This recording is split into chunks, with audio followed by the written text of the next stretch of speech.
Jangan lepaskan peluang sebab kami bawakan khas kepada anda untuk tahun ini dalam Town Hall adalah perkongsian pengalaman daripada seorang banduan radikal dalam negara kita. So kita dengar sendiri bagaimana pengalaman beliau yang berdepan dengan situasi yang ada, peristiwa yang ada untuk kita jadikan teladan. Sebab kita nak live experience Arif. Sometimes kalau pegawai bagi ceramah dia lain kan input dia. Ini kita bawa live.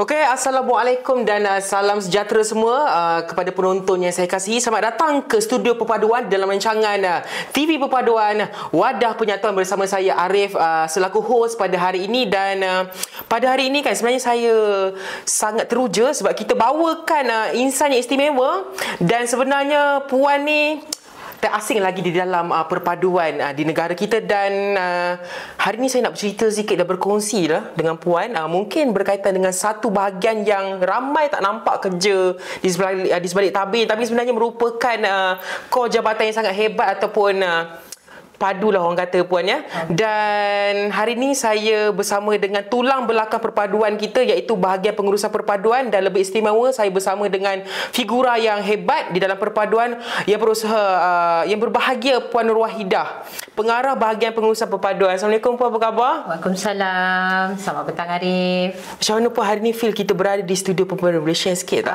Alhamdulillah, hai semua. Terima kasih saya ucapkan kepada jabatan. Kira first guest lah, rasa bangga lah. Dan agak teruja untuk kita kongsikan bersama dengan penonton-penonton semua. Untuk listener dan juga penonton yang saya kasihi lah kan, sebenarnya kan beliau ni bukan calang-calang orang, calang-calang orang. Beliau adalah antara watak penting ataupun di sebalik kelancaran gerak kerja dan pengurusan perpaduan di seluruh negara. Dan secara jujurnya saya cakap kan, saya rasa bangga hari ni puan sebab berada dengan puan, backbone Jabatan Perpaduan Negara. Terima kasih banyak Arif. Okey, puan, selepas satu program yang kita laksanakan kan. Okey, saya nak tanya dengan puan kan. Mungkin ramai tak sedia maklum ataupun ada yang dah sedia maklum. Mungkin puan boleh berkongsi sikit dengan kami untuk mereka di luar sana kenal lagi dengan lebih dekat bahagian pengurusan perpaduan. Boleh tak puan ceritakan sikit ataupun kongsi skop utama bahagian pengurusan perpaduan? Okey, boleh. Terima kasih banyak Arif.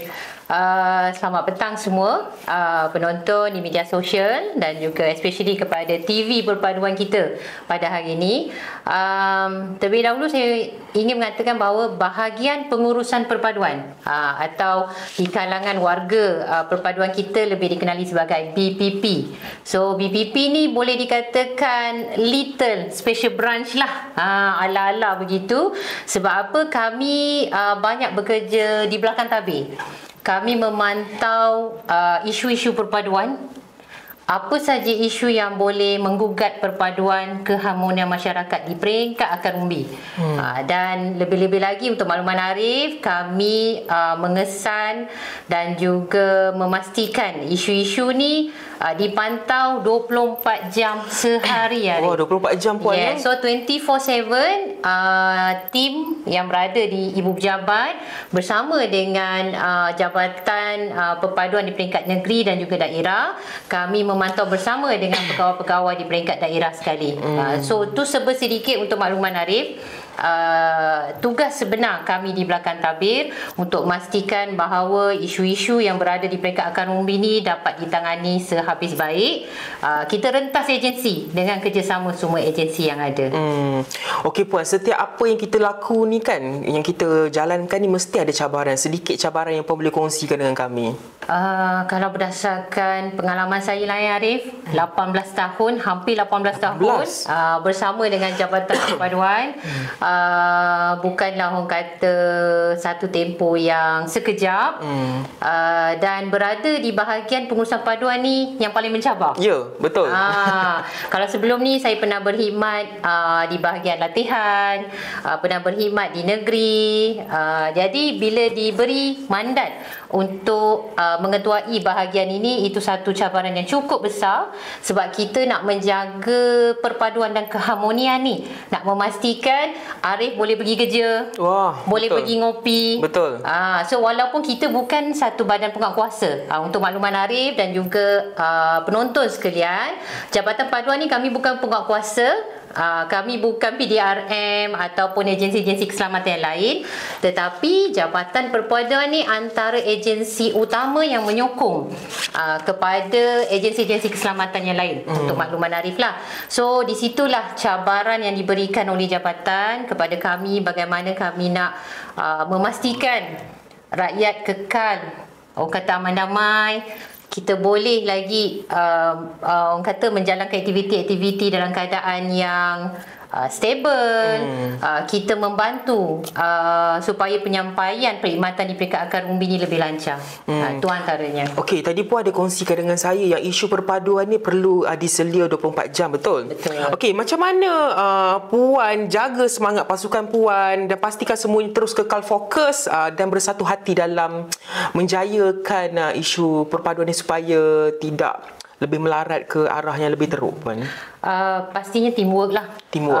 Paling utama ya, untuk makluman penonton semua dan rakan-rakan, teamwork ni bukan setakat di ibu pejabat, di bawah tim saya sendiri iaitu bahagian pengurusan paduan, tetapi tanpa sokongan daripada Jabatan Perpaduan Negeri, Jabatan Paduan Daerah dan juga jentera-jentera di bawah ni. Kita ada banyak jentera, kita ada rukun tetangga, kita ada skim penodaan sukarela, kita ada mediator. Mediator paling penting ni. Ya, betul. Mediator ni diletakkan di bawah bahagian yang saya mengetuai. Sekiranya kami find out ada satu insiden yang berlaku dan perlukan intervensi atau mitigasi terus. Sebab tu kita kata tadi, kita pantau 24/7. So bila ada, kita gerakkanlah. Kalau ada keperluan rukun tetangga, keperluan SRS ataupun mediator, mereka yang akan membantu untuk mengawal sementara dalam kawasan komuniti itu. Itulah dia sebenarnya. Faham, okey. Puan, soalan saya seterusnya lekan. Dalam konteks Malaysia yang berbilang kaum dan agama, bagaimana perpaduan nasional secara langsung menyumbang kepada kestabilan dan juga keselamatan negara? Okey, kita faham bumi tercinta kita, Malaysia ni memang kaya dengan keunikan, ya Arif? Ya, betul. Latar belakang rakyat kita yang berbagai bahasa, betul, budaya, etniknya, belum makan minum kita yang orang kata Malaysia ni heaven. Ya, betul. Tempat makan minum kita. Dari segi perbezaan dan keunikan ni kita kena jaga. Sebab kenapa saya kata keunikan ni, kalau kita tak urus dengan baik, perbezaan yang ada ni tak diurus dengan baik, dia boleh jadi ancaman. Betul. Ancaman tu boleh jadi di dalam dan di luar negara. So terutama kepada penonton lah yang saksikan podcast kita pada petang ni, especially cabaran dalam media sosial. Hari ni kita dapat lihat pertembungan, ketegangan antara kaum ni agak mencabar sangat dalam media sosial. Sometimes bila kita nampak accident tepi jalan, ya, audience semua untuk Arif, tapi disebabkan ada insiden sedikit saja antara dua kaum yang berbeza, kita tak tahu hujung pangkalnya, terus jadi viral. So perkara-perkara ni lah kita kena urus dengan baik. Kenapa saya kata? Sebab perpaduan ni menyumbang yang cukup besar kepada keselamatan negara dan kestabilan. Okey, macam mana kita nak tarik pelabur datang, pelancong datang? Of course dengan cara kita memaparkan keunikan. Dan kalau kita perasan, untuk makluman audience semua, dah ramai sangat-sangat influencer daripada luar negara yang buat liputan tentang negara kita. Even kalau kita perasan, suatu ketika dulu di Terengganu kita ada Mat Dan, sampai akhirnya beliau berkahwin dengan penduduk tempatan kita, dan kita bangga perkara-perkara gini yang kita nak promosikan lagi perpaduan supaya pelabur-pelabur luar boleh datang. Bila pelabur luar datang, buka company, buka kilang, akhirnya orang lokal juga, penduduk tempatan yang dapat peluang pekerjaan. Ni yang kita kata perpaduan tu menyumbang kepada kestabilan negara kita. Saya setuju Puan, dan sebenarnya benda tu boleh menjadi role model untuk kita rakyat Malaysia juga. Betul. Mempromosikan perpaduan, sebabnya Malaysia ni sangat kaya dengan perpaduan Sabah, Sarawak, Semenanjung lagi betul, kan. Okey Puan, soalan saya seterusnya adalah apakah pendekatan strategik yang sedang dirancang ataupun dilaksanakan oleh Jabatan Perpaduan Negara dalam memastikan yang nilai perpaduan ini terus disemai dalam kalangan generasi muda? Okey, since soalan Arif pun tentang generasi muda kan. Betul. Cabaran kita masa kini ialah bagaimana kita nak terapkan nilai murni patriotisme, kenegaraan kepada anak muda. So dalam konteks ni, Jabatan Perpaduan kita dah susun beberapa strategi daripada program yang melibatkan pelbagai peringkat umur. Daripada prasekolah, kita ada Tabika Perpaduan, kita ada Taska Perpaduan, kita masuk ke remaja, kita ada Kelab Rukun Negara, antara ejen-ejen perpaduan di peringkat sekolah menengah, sekolah rendah. Dan manakala di peringkat institusi pengajian tinggi, kita ada Sekretariat Rukun Negara. Kalau penonton nak tahu apa tu SRN, boleh layari tengok website jabatan. So ada beberapa institusi pengajian awam dan juga swasta yang terlibat dalam Sekretariat Rukun Negara. So ini antara orang kata strategi yang dilaksanakan oleh jabatan kita. Serampang bukan dua mata, tetapi serampang bermata-mata. Ya, betul. Di peringkat komuniti pun kita ada rukun tetangga. Kalau bawah saya sendiri, saya ada mediator komuniti. So ada penerapan-penerapan patriotism untuk kita mengurus konflik-konflik ni dengan lebih baik, dengan lebih tersusun, dan kita rentas agensi yang ada untuk makluman Arif. Ya. Okey Puan, bila kita berbicara soal perpaduan ni kan, pantang orang kata jentik sikit naik terus. Betul? Betul kan Puan kan? Betul. So, soalan saya mudah je Puan kan. Di dalam alam yang sangat mencabar dan dari segi perpaduan yang sering orang kait-kaitkan kan, macam mana apakah peranan agensi kerajaan dalam mempertahankan lagi semangat perpaduan agar keselamatan negara terus terpelihara Puan? Okey, kita sedia maklum untuk makluman Arif dan juga penonton, Malaysia ni kita menghadapi isu 3R yang kita sedia maklum lah. 3R, bila mana ada sesetengah individu maupun kumpulan yang cuba mainkan sentimen keagamaan, sentimen perkauman. Walhal kalau Arif tanya saya dulu, zaman saya kecil-kecil, jiran saya ramai harmoni Chinese. Kawan sekolah saya pun ada Chinese, Indian, semua ada. So kita tak ada istilah 3R dulu. Betul. So lately ni lah kita kata sejak orang kata meletusnya 4.0 dengan media sosial, kita ada 3R. Walau bagaimanapun, setiap agensi ada peranan. Ya, kalau tadi saya bercerita dalam skop jabatan kita sendiri, Jabatan Perpaduan, pada masa yang sama kita ada Suruhanjaya Komunikasi Multimedia Malaysia. SKMM ataupun MCMC, lebih dikenali lah. So MCMC ni yang ada pegang akta, yang boleh ambil tindakan. Untuk makluman penonton, cuba lihat balik, you all juga Arif boleh check. Saya rasa last week ada seorang pekerja didakwa di mahkamah dan telah pun dikenakan tindakan, dijatuhkan hukuman disebabkan komen jelek kepada bosnya. So hati-hati, jangan main-main. Komen jelek ke, kalau kita tak suka ke macam mana pun, kita perlu hati-hati. Betul. Kalau dulu orang kata pena ataupun penulisan kita ni setajam, tajam daripada pisau. So zaman sekarang keyboard warrior. Betul. Di hujung jari anda ni sangat bahaya. So kita kena hati-hati. Jadi SKMM boleh ambil tindakan. Kena ingat satu perkara, once dah masuk dalam internet ni, kita tak boleh nak hilangkan sampai bila-bila. Betul puan. Benda tu akan terpahat dan tersemai di situ. Tersemai menjadi sejarah. Betul. Jadi kalau nak komen, biarlah benda yang baik-baik. Sebab pada saya, kita nak raikan lagi kepelbagaian yang ada dalam Malaysia. Why not kita banyakkan posting, sharing tentang keunikan yang ada dalam Malaysia ni. Betul puan. Orang kata kalau tak ada benda yang indah untuk diperkatakan tu, baik diam. Betul, tepat sekali Arif. Saya sokong benda tu. Kan? Lebih baik kita diam dari berkata-kata. Betul. Kadang-kadang saya pelik, orang yang berkata keji ni, dia tak fikir ke dia punya kesannya di masa akan datang. Sebab benda tu memang takkan hilang. Belum lagi orang screenshot apa semua, benda tu akan simpan saja kan puan. Kan okey puan, saya dimaklumkan akan ada satu program yang dinamakan Town Hall Keselamatan dan juga Perpaduan Negara. Puan boleh kongsi tak dengan saya dan juga audiens di luar sana berkaitan program ni? Boleh. Terima kasih Arif. Untuk makluman penonton semua, Jabatan Perpaduan akan menganjurkan Town Hall Keselamatan Perpaduan Negara yang akan berlangsung pada 19 Jun 2025 pada hari Khamis ni di Shah Alam. Spesifiknya Arif, di Pusat Convention MBSA Shah Alam. Dan insyaAllah yang berhormat Menteri Perpaduan kita Datuk Aaron Agodagang akan merasmikan majlis tersebut. Dan kita telah menghantar jemputan.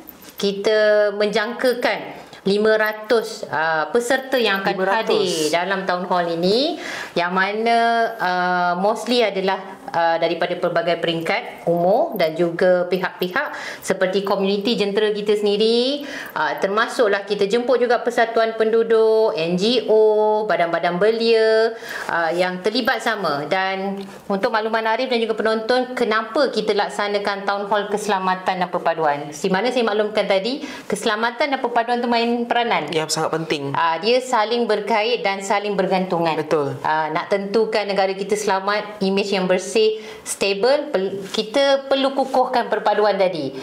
So ini antara intipati dan khususnya kita nak meningkatkan kesedaran, nak menambahkan lagi ilmu pengetahuan kepada peserta-peserta yang terlibat, khususnya komuniti tempatan, berkaitan dengan aspek keselamatan komuniti yang ada. Okey puan, apa yang membezakan program ini dan juga program-program sebelum ini puan? Okey, kebanyakan program-program Jabatan Perpaduan ni more kepada program penggalakan perpaduan. Tetapi kali ini program ni khas Jabatan Perpaduan bekerjasama dengan agensi keselamatan.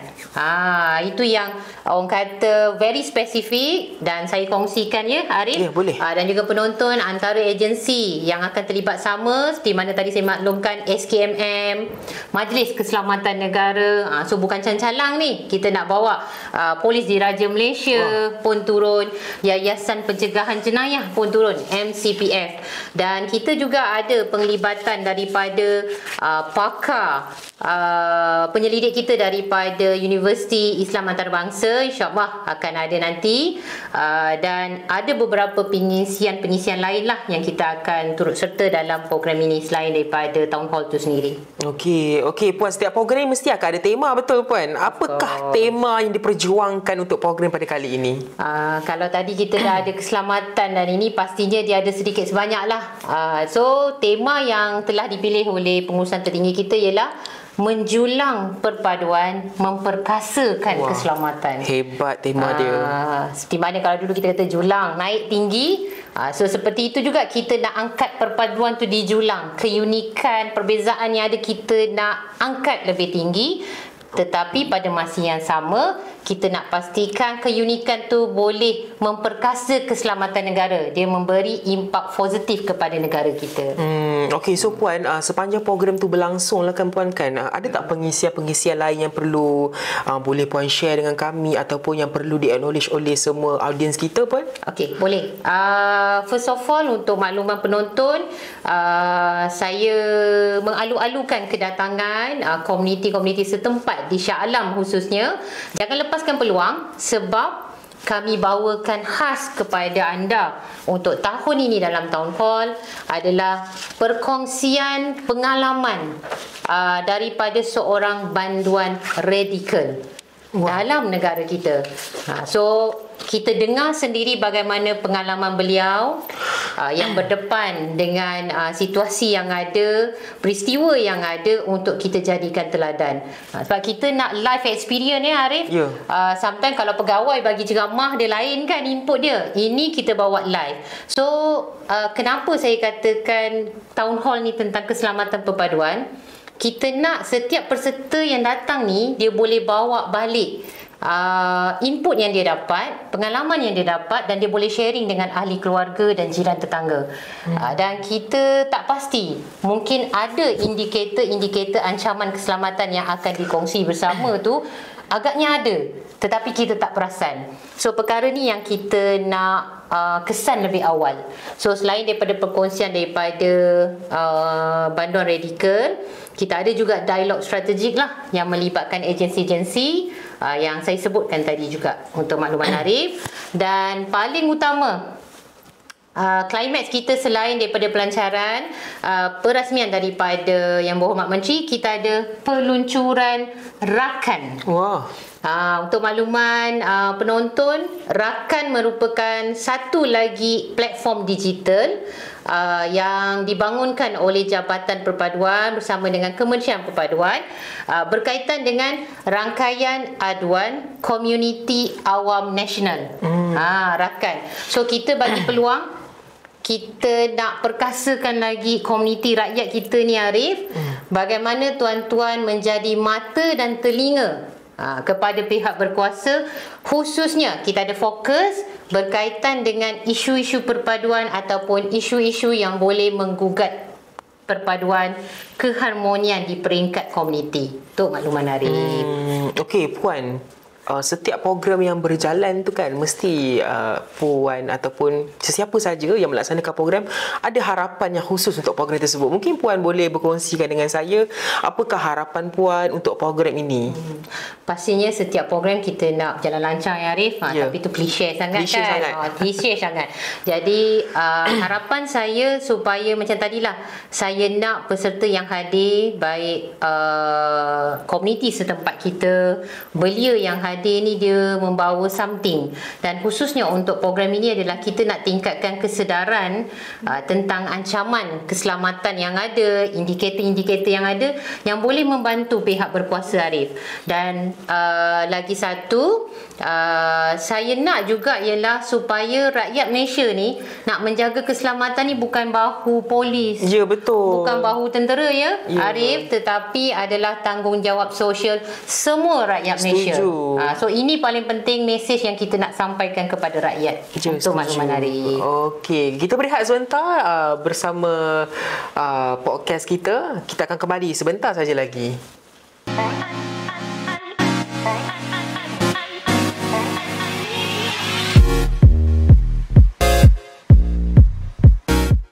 Okey, kita kembali lagi di dalam segmen kita Puan, segmen yang kedua. Okey Puan, tadi Puan ada menyatakan bahagian Puan menjaga mediator community dan juga pengurusan perpaduan iaitu sistem ispakat, betul?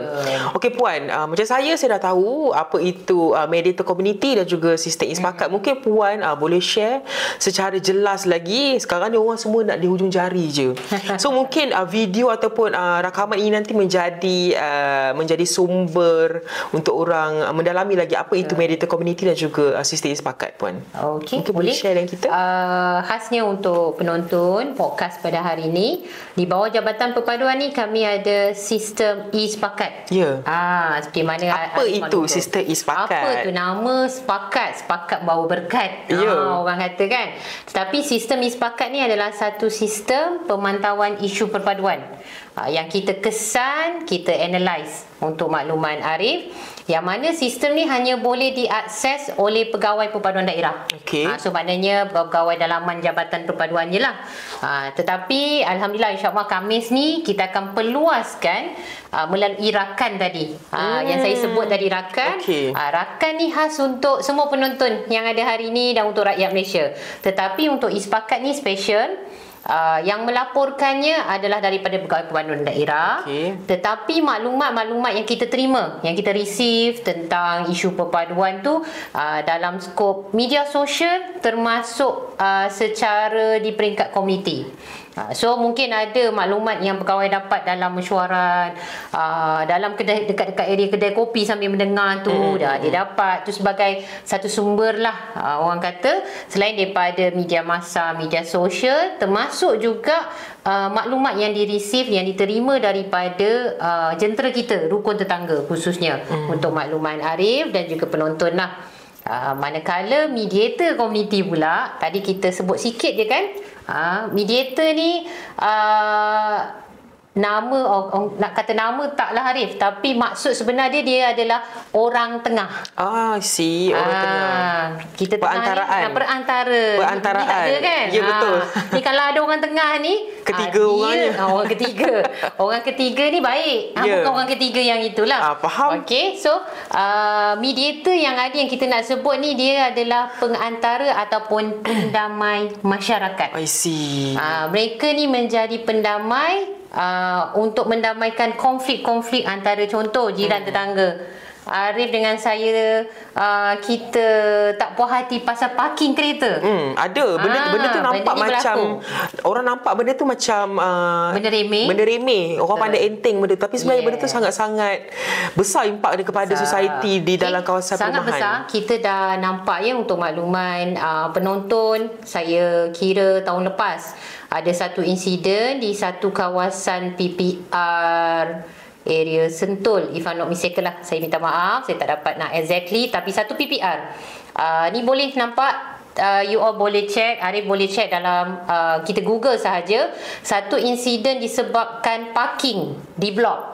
Okey, biasalah kalau rumah-rumah serata dia blok, kita parking, angkat handbrake pula tu, tak letak nombor telefon. Aduh. Ni sangat bahaya, yang mana telah mendatangkan kemarahan. Macam Arif kata tadi, benda nampak remeh, tapi bila tak diurus dengan baik dan berhemah, dia melarat. Apa yang terjadi?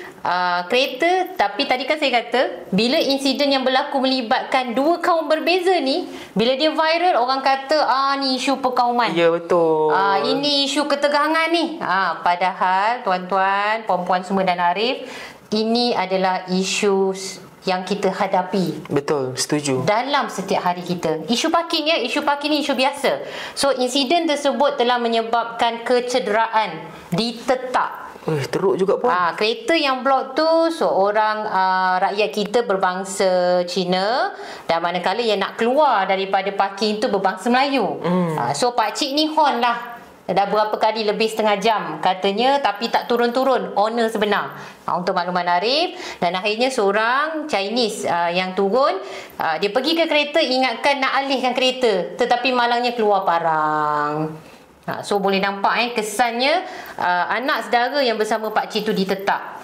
Kalau saya tak silap mendapat 37-38 jahitan.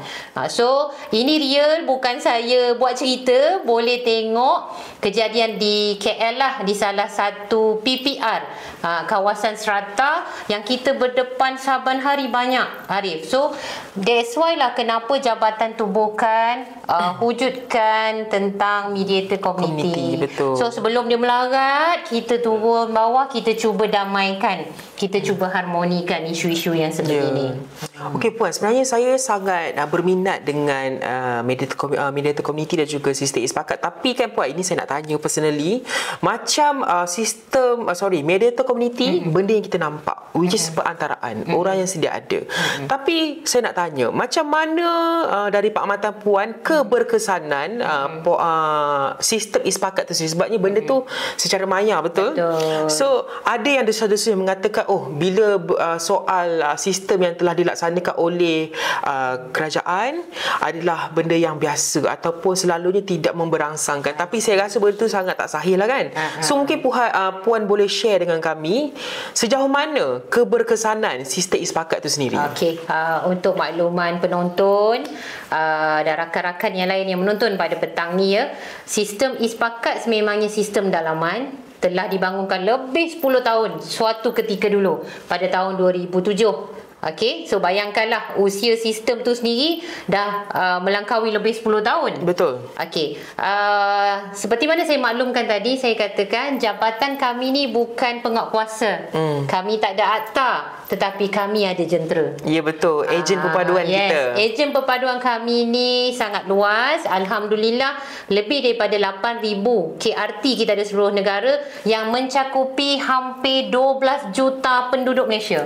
Besar atau tidak? Besar. Besar benda itu. Jumlah yang tinggi. Ya, sangat tinggi. So, maklumat yang kami dapat daripada jentera perpaduan ini termasuklah media sosial, media massa tadi dikesan dan direkod dalam sistem Ispakat. So, maklumat ini kami analyse, kami kongsikan bersama penguatkuasa yang ada. Kita kongsikan dengan PBT, kami kongsikan dengan PDRM, kami kongsikan dengan Majlis Keselamatan Negara. So, daripada sistem ini juga, data yang kami dapat, kami menghasilkan indeks ketegangan masyarakat. Okey. So Arif, kalau nak tahu tentang indeks ni, next time lah kena panggil saya pula ni. Boleh. Tentang IKM ini. Another session ya dengan Puan.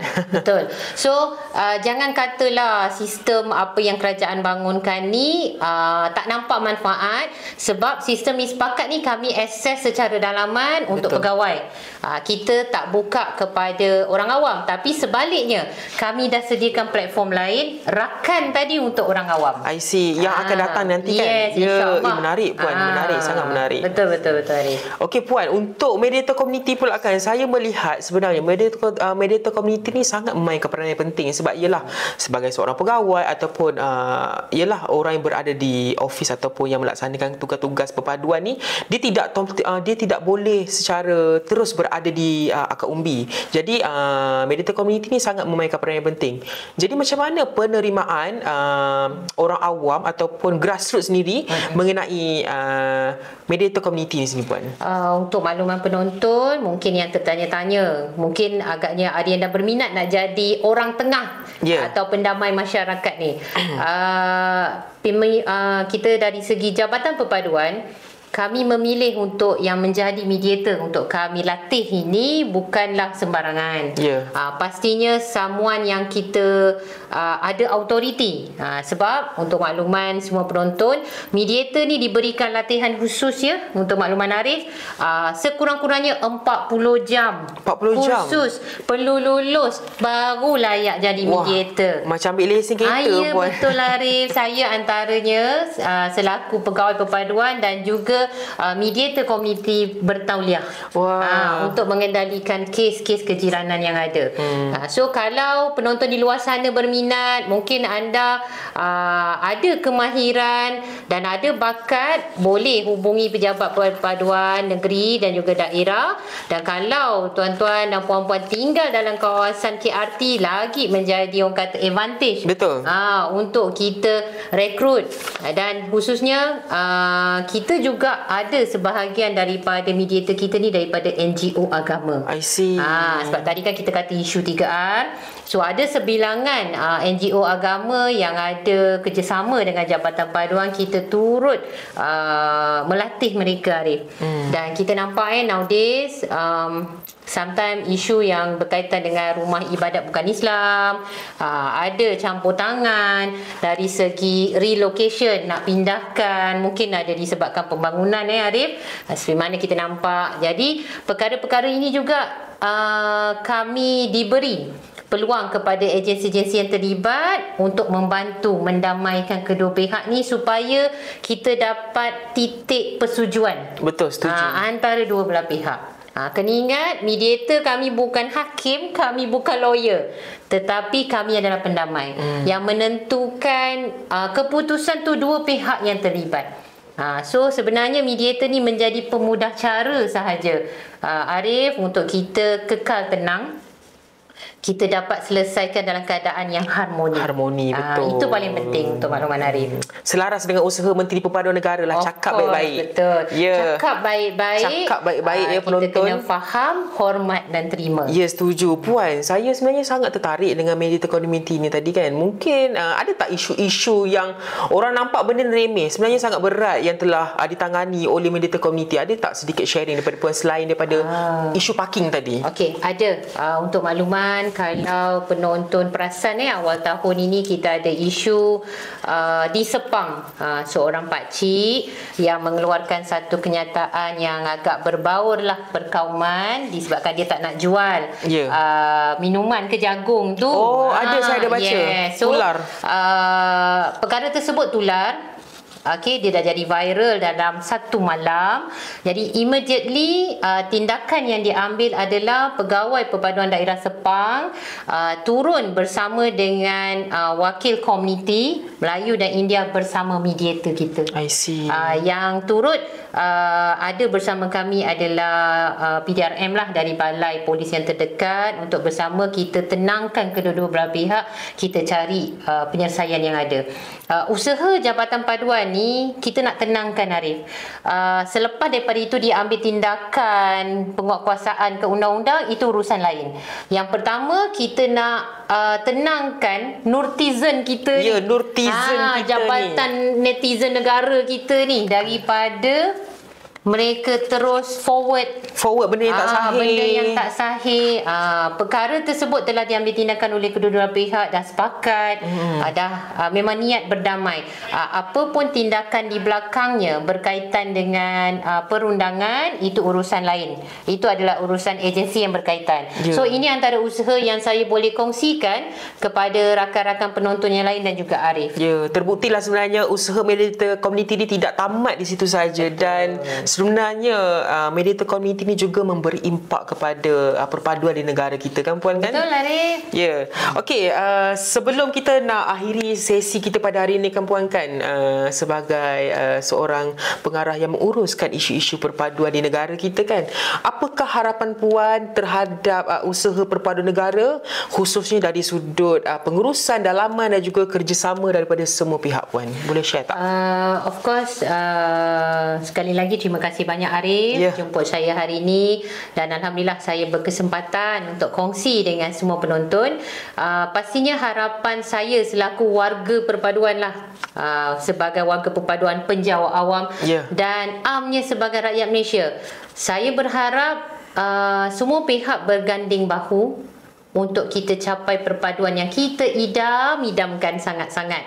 Ini paling penting.